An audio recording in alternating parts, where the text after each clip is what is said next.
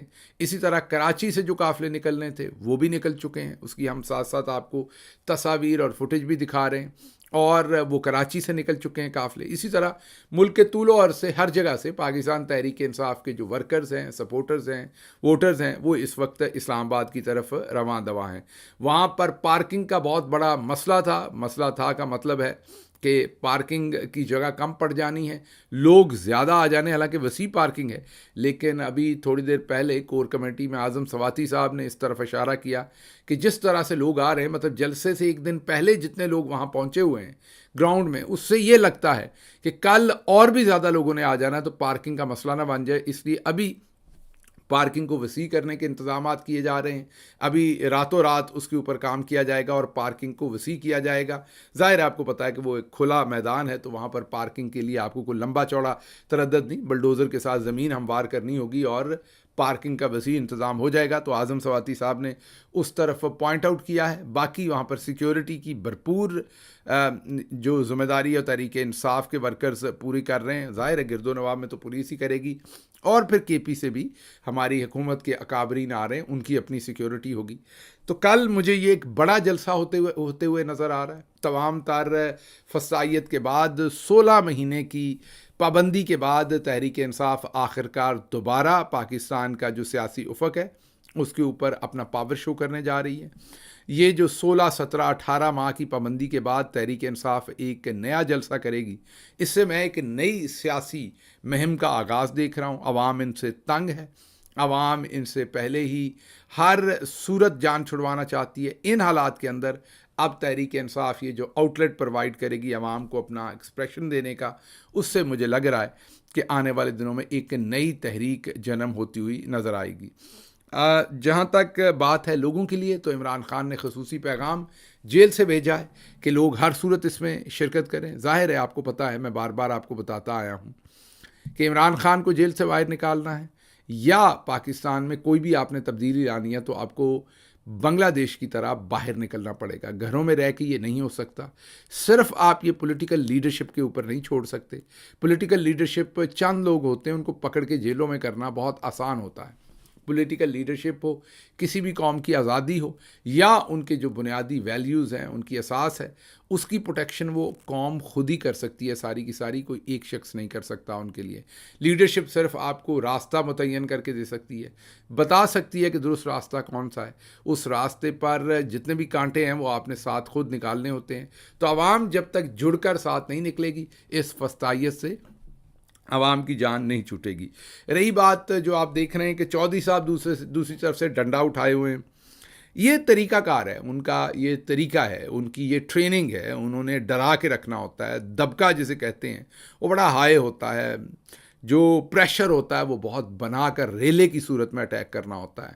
بس یہ ہوتا ہے اب ختم کر دینا، اب لکیر پھیر دی، اب یہ کر دینا، اب ہلنے نہیں دینا، اب مٹا دینا ہے۔ لیکن اس میں کوئی حقیقت نہیں ہوتی ان چیزوں کا۔ وقت کے ساتھ آپ دیکھتے ہیں کہ جیسے دودھ کا ابالا اوپر جاتا ابال اور جیسے نیچے جاتا ہے، یہ ویسے ہی حالات ہوتے ہیں۔ اگر آپ اٹھ کھڑے ہوئے تو ود ان فیو آورز جو ہے یہ سب کچھ جو آپ کے سامنے ہوتا ہوا نظر آ رہا ہے آپ کو، وہ دوسری طرف چلے جانا ہے، کہا جانا ہے کہ جی یہ تو فلاں کی پالیسی تھی، ہماری پالیسی تو تھی نہیں۔ آپ کے چودھری نظام الدین، آپ کو بہت اچھے چودھری نظام الدین نظر آنا شروع ہو جائیں گے، بہت سین باتیں کریں گے، بہت عقل مندی کی باتیں کریں گے، ایک دم سب کچھ بدل جائے گا۔ یہ سب عوام کے اوپر ہے، اگر عوام نکل آئی تو سب کچھ بدل جائے گا، اگر عوام کم نکلی تو ویٹ کیا جائے گا کہ عوام کب نکلتی ہے۔ تو آپ کی مرضی ہے کہ آپ نے کتنی دیر ظلم برداشت کر رہے ہیں، معاملہ تبھی بننا ہے جب آپ نکلیں گے۔ اچھا جی، اگلی خبر جو آپ کو دیں گے یہ تو ہو گئی، ساتھ آپ کو یہ بتانا تھا کہ ہیوی مشینری کارکنان کے ہمراہ ہیں، کے پی سے اسپیشلی جو آ رہے ہیں، ہیوی مشینری ان کے ساتھ ہوگی، کرینز اور دوسری چیزیں، تاکہ اگر کہیں راستہ بند کرنے کی کوشش کی گئی تو اسے کھولا جا سکے۔ اس کے بعد ایک اور خبر جو ہے جو بہت ہی ایک تباہ کن میں کہوں گا، ایک شرمناک نیا جو اٹیک ہے عمران خان کے اوپر کیا گیا ہے، اور وہ اٹیک یہ کیا گیا ہے کہ ایک پرائیویٹ اخبار ہے، جیسے پاکستان کے اندر پرائیویٹ اخباریں ہیں، جنگ ہے، ڈان ہے، ٹریبیون ہے، یہ تو بڑی اخبار ہے، ایک چھوٹا اخبار ہے اسرائیل کا اور وہ پرائیویٹ اخبار ہے۔ اس اخبار کے اندر ایک خاتون سے آرٹیکل لکھوایا گیا اور رپورٹڈلی وہ خاتون جو ہے وہ آذربائیجان کی ہے، اور رپورٹڈلی اس کا فائبر کے اوپر ایک پروفائل بھی ہے جہاں پر رپورٹڈلی وہ یہ کہتی ہے کہ میں آپ کے لیے کچھ بھی لکھ سکتی ہوں اور میری قیمت 4 پاؤنڈ ہے۔ 4 پاؤنڈ کا مطلب ہے کہ پاکستانی 1700 سے 2000 روپے کے درمیان، مطلب 1500 سے 2000 روپے پاکستانی دے کے اس خاتون سے آپ کچھ بھی لکھوا سکتے ہیں۔ یہ میں نہیں کہہ رہا، یہ رپورٹڈلی فائبر کے اوپر جو ان کا پروفائل ہے وہ ہم آپ کو دکھا رہے ہیں۔ تو یہ خاتون ہے جنہوں نے ایک آرٹیکل لکھا۔ ظاہر ہے اگر 4 پاؤنڈ فی آرٹیکل یا 4 پاؤنڈ سے ان کا کام شروع ہوتا ہے، جو کہ پاکستانی 1500 سے 2000 ہے، تو اتنے سستے میں تو پھر آپ سمجھ ہی سکتے ہیں کہ ان کی خدمات لینے کا جو میرا تجزیہ ہے کہ ان کی پھر خدمات جو ہیں وہ لی جا سکتی ہیں۔ اب مجھے نہیں پتا کہ ان کی خدمات کس نے لی ہیں، کیسے لی ہیں، یہ ان کا اپنا خیال ہے، کسی اور کا خیال ہے، یہ انہوں نے خود لکھا ہے کسی اور نے، لیکن جو میرا تجزیہ ہے وہ یہی ہے کہ اس کے پیچھے کوئی نہ کوئی کار فرما ہوگا اور کسی نہ کسی نے یہ آرٹیکل جو ہے یہ لکھوایا، چھپوایا، یہ سارا معاملہ کہیں نہ کہیں سے ہوا ہوگا۔ اب اس آرٹیکل میں کیا لکھا ہے؟ اس آرٹیکل میں یہ لکھا ہے کہ عمران خان جو ہے وہ جو اسرائیل ہے اور اسرائیل کا جو سارا تسلط ہے اس کے لیے عمران خان ہی موزوں آدمی ہیں اور ان کو جیل سے چھڑوانا چاہیے، اور جو جمائمہ ہیں ان کی ایکس وائف، انہوں نے ان کے تھرو عمران خان نے اسرائیل سے رابطے کیے اور عمران خان نے یہ کیا، تو سب وہ جھوٹ طوفان۔ لیکن عمران خان کی پوزیشن کیا ہے؟ وہ انٹرنیشنل میڈیا بھی رپورٹ کر چکا ہے، عمران خان بار بار جیل سے بھی ابھی بیان دے چکے ہیں، وزیر اعظم تھے تب بھی بیان دے چکے ہیں۔ صرف عمران خان نہیں، حامد میر یہ بتا چکے ہیں کہ 2019 میں پاکستان کی جو فوج کے سربراہ جنرل باجوہ تھے وہ عمران خان کے اوپر پریشر ڈال رہے تھے کہ اسرائیل کو تسلیم کیا جائے، اور عمران خان یس مین نہیں تھا اور اسی وجہ سے اس کی چھٹی کروائی گئی ایونچولی، کیونکہ وہ اسرائیل کو تسلیم اس طرح سے نہیں کرنا چاہتے تھے۔ اور عمران خان نے واشگاف الفاظ میں کئی بار اس کے اوپر لب کشائی کی ہوئی ہے اور بتایا ہوا ہے کہ وہ صرف اس صورت تسلیم کریں گے جب فلسطینیوں کو ان کے حقوق دیے جائیں گے اور ان کے ساتھ ظلم بند ہوگا، وہ کسی صورت۔ اور انہوں نے قائد اعظم کا حوالہ بھی دیا تھا کہ جب پاکستان بنا تھا تو قائد اعظم نے بھی انکار کر دیا تھا اسرائیل کو اس حالت میں ایکسیپٹ کرنے میں جس میں فلسطینیوں کا مکمل طور پر جو ہے وہ استحصال کیا جائے۔ تو یہ ایک نیا شعبدے بازی کی گئی ہے۔ پہلے وہ آرٹیکل میں نے آپ کو بتا ہی دیا کہ رائٹر کی جو پوری کی پوری سٹینڈنگ ہے وہ آپ کے سامنے رکھی ہے، جو چیز رپورٹڈلی سامنے آ رہی ہے۔ اس کے بعد وہ آرٹیکل اس کا اپنا اوپینین ہے، لیکن ہمیشہ کی طرح جیو اور جھنگ نے جھوٹ بولا ہے، ہمیشہ کی طرح۔ پچھلے 2 سالوں میں جتنی جھوٹی خبریں جیو اور جھنگ نے لگائی ہیں شاید ہی کسی اور گروپ نے لگائی ہوں، کیونکہ ابھی جو خبر ہے اس میں بھی وہ یہ کہہ رہے ہیں کہ یہ جیروسلم ٹائم کا اوپینین ہے، حالانکہ ان کا اوپینین نہیں، ان کے اندر چھپنے والا ایک آرٹیکل ہے۔ تو یہ ایسے ہی ہے جیسے گارڈین کے اندر کسی نے ابھی لکھا تھا ایک پیس، یاد کیجئے، اور عمران خان کے چانسلر بننے کے اوپر ایک پیس لکھا تھا گارڈین میں، تو جس طریقے سے اس کے اوپر اوپینین بنایا گیا تھا بالکل اسی طریقے سے اس پر بھی اوپینین سازی کرنے کی کوشش کی جا رہی ہے۔ لیکن اس کے ساتھ ساتھ آپ کو یاد کرنا ہوگا کہ اجمل قادری، جی ہاں، علامہ اجمل قادری، وہ گئے تھے اسرائیل اور انہوں نے آ کر بیان دیا تھا، یہ یاد کیجئے، ٹیلی ویژن پر پاکستان کے، کہ مجھے نواز شریف نے بھیجا تھا اور مقصد تھا کہ اسرائیل کے ساتھ تعلقات قائم کیے جائیں، اور وہ یہ ساری ڈیٹیل بتا چکے ہوئے ہیں علامہ اجمل قادری۔ اور اس کے بعد مریم نواز صاحبہ، کیونکہ پڑھی لکھی بھی نہیں ہے، کوشش بھی نہیں کرتی، انہوں نے ایک فورن جرنلسٹ کا انٹرویو جو ہے وہ ٹویٹ کر دیا تھا، اور تھوڑی دیر کے بعد انہیں پتہ لگا کہ یہ تو ان کے اپنے ابا کے بارے میں ہے، کہ ان کے ابا اسرائیل کو چاہتے ہیں، تو پھر انہوں نے وہ ٹویٹ ڈیلیٹ کر دیا، جس پر اسی فورن جو جرنلسٹ تھا انہوں نے مریم نواز کا چیزہ بھی لیا، ان کو انہوں نے ٹونٹ بھی کیا اور یہ کہا بھی کہ یہ تو میں نے آپ کے ابا کے لیے کہا تھا اور آپ نے ٹویٹ کر دیا، کیونکہ انہوں نے ٹویٹ کیا تھا جیسے وہ یہ بات عمران خان کے لیے کہہ رہے ہیں۔ تو کہنے کی بات یہ کہ سب کو پتا ہے کہ جنرل باجوہ اسرائیل کو ایکسیپٹ کرنا چاہتے تھے۔ اجمل قادری کا بیان آن ریکارڈ ہے کہ نواز شریف چاہتے تھے کہ اسرائیل کو ایکسیپٹ کیا جائے اور نواز شریف نے انہیں بھیجا اسرائیل، حکومتی وفد کے ساتھ، اور وہ اسرائیل گئے اور واپس آ کر پرائم منسٹر کو بریفنگ دی. یہ سب کچھ ریکارڈ پر موجود ہے. لیکن بار بار الزام جو ہے یہ عمران خان کے اوپر لگاتے ہیں. کبھی یہودی ایجنٹ کا، وہ پاکستان کے اندر، اور باہر بتاتے ہیں چانسلر جب وہ بن رہے ہوں آکسفورڈ یونیورسٹی کو کہ یہ بہت سخت مسلمان ہے اور اسلام پسند ہے. تو ادھر وہ منجن بیچتے ہیں، ادھر یہ منجن بیچتے ہیں. فیصلہ آپ نے کرنا ہے کہ لفافوں کا یہ جو بے شرم بیانیہ ہے اس پر آپ نے کیا کہنا ہے.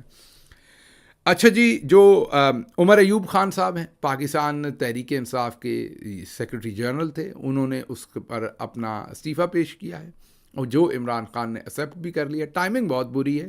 میں نے یہ ہماری کور کمیٹی میں بھی لکھا ہے کہ پولیٹیکل کمیٹی میں کہ ٹائمنگ بری ہے، انتظار کیا جانا چاہیے تھا، جلسہ ختم ہو جاتا. خیر یہ کافی دیر سے چل رہا ہے، پہلے بھی وہ استعفیٰ دے چکے تھے. ان کا خیال یہ ہے کہ ان کو پارلیمانی سائیڈ کے اوپر جو ذمہ داری ہے کہ وہ اپوزیشن لیڈر ہیں، ان کو وہ پوری کرنی چاہیے پارلیمان کے اندر، اور جماعت کے معاملات کے اندر کسی اور کو سیکرٹری جنرل ہونا چاہیے. اس وجہ سے انہوں نے پہلے بھی استعفیٰ دیا تھا، ابھی بھی انہوں نے استعفیٰ دیا ہے. اور اب دیکھتے ہیں اس میں آگے کیا ڈیولپمنٹس ہوتی ہیں، کس طرح سے ہوتی ہیں. وہ جیسے جیسے ڈیولپمنٹس ہوں گی وہ آپ کے ساتھ شیئر کریں گے. لیکن فی الحال یہ ہے کہ ٹائمنگ اس کی بری ہے.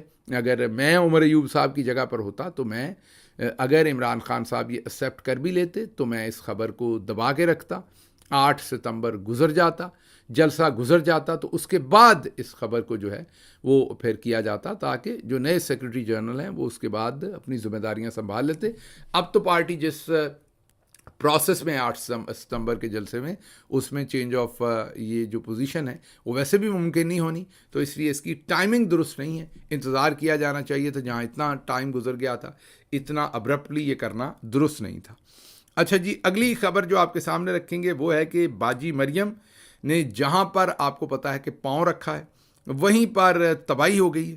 اور وہ تباہی اب یہ ہوئی ہے کہ باجی مریم نے، آپ کو پتا ہے کہ ایک سٹنٹ کیا تھا، اور سٹنٹ یہ کیا تھا کہ انہوں نے 14 روپے فی یونٹ جو ہے وہ لوگوں کو ریلیف دینے کا ایک پھوکا نعرہ لگایا تھا. اب نعرہ تو لگا دیا باجی مریم نے کہ 14 روپے ریلیف دیں گے. اب پیسے تھے نہیں پاس، تو 7 روپے پنجاب حکومت نے دیے، 7 روپے تقریباً اس میں سے فیڈرل گورنمنٹ نے، 45 ارب انہوں نے، 45 ارب انہوں نے، ٹوٹل 90 ارب کا شاید یہ پروجیکٹ بنتا تھا. اب جو 45 ارب فیڈرل گورنمنٹ نے دیے، وہ ایک تو زیادتی یہ کی کہ صرف پنجاب کو دیے. وہ کے پی کے بھی بنتے تھے، وہ سندھ کے بھی بنتے تھے، بلوچستان کے بھی بنتے تھے، دوسرے گلگت اور کشمیر میں بھی اگر سبسڈی دینی تھی وہاں بھی بنتے تھے. تو ایک تو یہ زیادتی کہ صرف پنجاب کو فیڈرل گورنمنٹ دے رہی ہے، یہ وفاق کے لیے بری بات. دوسرا یہ کہ ایک طرف پاکستان 7 ارب ڈالر کی جو ڈیل ہے آئی ایم ایف کی وہ پھنسی ہوئی ہے، اور دوسری طرف باجی مریم جو ہے وہ بادشاہ سلامت بن کے سبسڈیاں جو ہے وہ اناؤنس کر رہی ہیں. تو اس پر آئی ایم ایف نے سٹینڈ لے لیا. ان کے پہلے ہی حالات برے تھے. آپ کو یہ بھی بتا دیں کہ دنیا کے ایک بہت ہی طاقتور ملک کے سامنے ہماری اسٹیبلشمنٹ نے جا کے بہت زیادہ منت سماجت کی ہے کہ آئی ایم ایف کا پیکج ہمیں کروا کے دیں. تو میں ابھی آپ کو یہ بتا رہا ہوں، یہ ان سائڈ سٹوری دے رہا ہوں ابھی، کہ آئی ایم ایف کا پیکج اب ہو جائے گا، کیونکہ اس طاقتور ملک نے کہا ہے کہ ٹھیک ہے ہم اس میں اپنا رول پلے کریں گے. اور اب میرا تجزیہ یہی ہے کہ آنے والے دنوں میں آپ کو آئی ایم ایف کے پروگرام کی کوئی نہ کوئی اچھی خبر ملے گی، کیونکہ جو ان سے کروانا تھا وہ تو کروا لیا گیا ہے. بہرحال اب آئی ایم ایف نے حکومت کی سرزنش کی. دوسری خبر پہ واپس آ رہے ہیں جو مریم صاحبہ نے ریلیف دیا تھا، اور اب حکومت نے باضابطہ یہ بیان دیا کہ آئندہ ہم باز رہیں گے، کوئی ریلیف نہیں دیں گے عوام کو، نہ گیس پہ، نہ بجلی پہ، نہ کسی اور ایسی چیز پر. اور اگر دینا ہوا ریلیف تو پہلے آئی ایم ایف سے اجازت لیں گے. یہ حکومت نے اب باضابطہ اپنا پالیسی سٹیٹمنٹ دیا ہے. تو باجی مریم کا جتھے پیر اتھے خیر، عوام کو ریلیف ملنا تھا کہ نہیں، پکی پابندی لگوا دی باجی نے. تو ریلیف ادھر تو ملا کوئی نہیں جو ملنا تھا بجلی کے بلوں کے اوپر، لیکن دوسری طرف عوام کے اوپر پکی پابندی باجی نے لگوا دی ہے. خبریں اور بھی ہیں لیکن مجھے یہاں سے اجازت دیجیے. اللہ آپ کا حامی و ناصر ہو. پاکستان زندہ باد.